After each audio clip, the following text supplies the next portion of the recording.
Hello दोस्तों, हाल ही के अंदर नालंदा विश्वविद्यालय बहुत सुर्खियों में है। तो आज हम बात करेंगे नालंदा विश्वविद्यालय के बारे में। सबसे पहले मैं आप लोगों को बता दूं, ये नालंदा महाबौद्ध विहार था जिसकी स्थापना 450 ईस्वी के आसपास कुमारगुप्त के समय में की गई थी, जो कि बौद्ध धर्म की महायान शाखा का एक प्रमुख क्षेत्र हुआ करता था, प्रमुख केंद्र हुआ करता था। कई सारे चीनी यात्री जो थे वो यहाँ पर रिसर्च करने के गर्ज से आए। इसी नालंदा विश्वविद्यालय को कई बार जो है नस्तनाबूद करने की कोशिश की गई।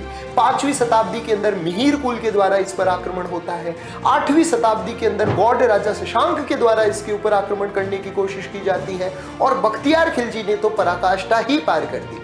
बख्तियार खिलजी के द्वारा इसको जलाया गया था और इसको जलाना बख्तियार खिलजी की एक सनक का हिस्सा कहा जा सकता है। बख्तियार खिलजी नहीं चाहता था कि इस ज्ञान के समुद्र को जो है आगे बढ़ाया जाए, इसी वजह से इस ज्ञान को नष्ट करने के लिए जो है इसे खत्म करने की कोशिश की और इतनी भयंकर आग लगाई कि 3 महीने तक वो आग जलती रही।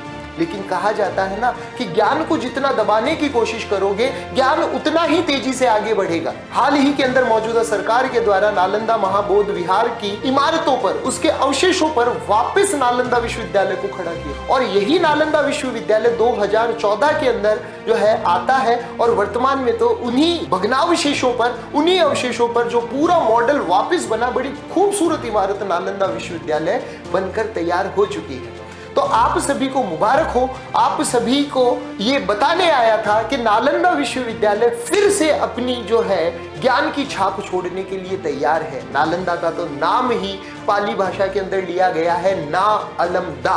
ना अलमदा का मतलब होता है अविरल प्रवाहित होने वाली ज्ञान की धारा। तो फिर से विद्यार्थियों तैयार हो जाइए हमारे अतीत के एक खूबसूरत विश्वविद्यालय को पुनः जीने के लिए, जो कि दुनिया का पहला आवासीय विश्वविद्यालय था। तो तैयार रहें। इसी तरीके से आप लोगों के बीच में आता रहूंगा कई सारी जानकारियां लेकर। जय हिंद, जय भारत।